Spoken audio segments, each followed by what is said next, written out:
ဒီအမွှာညီမနှစ်ယောက်ဟာခန္ဓာကိုယ်ချင်းဆက်နေခဲ့ကြပါတယ်။တနေ့မှာတော့သူတို့နှစ်ယောက်စလုံးဟာယောက်ျားလေးတစ်ယောက်တည်းကိုပဲချစ်မိသွားခဲ့ပါတယ်။ဒါပေမဲ့အဲ့ဒီယောက်ျားလေးကအမဖြစ်သူကိုပဲသဘောကျခဲ့တာပါ။သူတို့နှစ်ယောက်ချစ်နေကြတာကိုမြင်တော့ညီမဖြစ်သူကမနာလိုဖြစ်လာခဲ့ပါတယ်။အမဖြစ်သူကသူ့အချစ်ကိုလူယူဖို့ကြိုးစားနေတယ်လို့သူမခံစားခဲ့ရပါတယ်။ညီမဖြစ်သူရဲ့ဒီလိုထူးဆန်းတဲ့အပြုအမူတွေကအမဖြစ်သူကိုအတော်လေးစိတ်အနှောက်အယှက်ဖြစ်စေခဲ့ပါတယ်။ဒါကြောင့်သူတို့ရဲ့ခန္ဓာကိုယ်ကိုခွဲထုတ်ဖို့အတွက်အမဖြစ်သူကအမေဖြစ်သူကိုခွဲစိတ်ပေးဖို့တောင်းဆိုခဲ့ပါတယ်။ဒါပေမဲ့ညီမဖြစ်သူကခွဲစိတ်ဖို့ငြင်းဆန်ခဲ့ပါတယ်။တနေ့မှာအဲ့ဒီယောက်ျားလေးကအဝေးကိုထွက်သွားတော့မဲ့အချိန်အခြေအနေတွေပိုဆိုးလာခဲ့ပါတယ်။အမဖြစ်သူကသူ့ကိုနှုတ်ဆက်ချင်ခဲ့ပေမဲ့ညီမဖြစ်သူရဲ့ခေါင်းမာမှုကြောင့်သူမမနှုတ်ဆက်နိုင်ခဲ့ပဲအဲ့ဒီယောက်ျားလေးထွက်သွားခဲ့ပါတယ်။အမဖြစ်သူကအဲ့ဒီယောက်ျားလေးဆွဲထားတဲ့သူမပုံကိုကြည့်ပြီးသူ့အကြောင်းတွေးနေတတ်ပါတယ်။ဒါပေမဲ့ဒီအရာကညီမဖြစ်သူကိုပိုပြီးဒေါသထွက်စေခဲ့ပြီးအဲ့ဒီပုံကိုအပိုင်းပိုင်းဆုပ်ခဲပစ်လိုက်ပါတယ်။အမဖြစ်သူကဒီပြုမှုတွေကို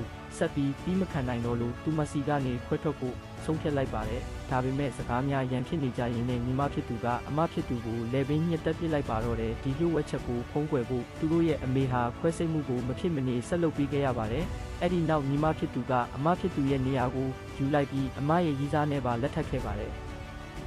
ဒါပေမဲ့ရုတ်တရက်ဆိုသလိုပဲသူမရဲ့ဘဝထဲမှာထူးဆန်းတဲ့အဖြစ်အပျက်တွေစတင်ဖြစ်ပွားလာပါတော့တယ်။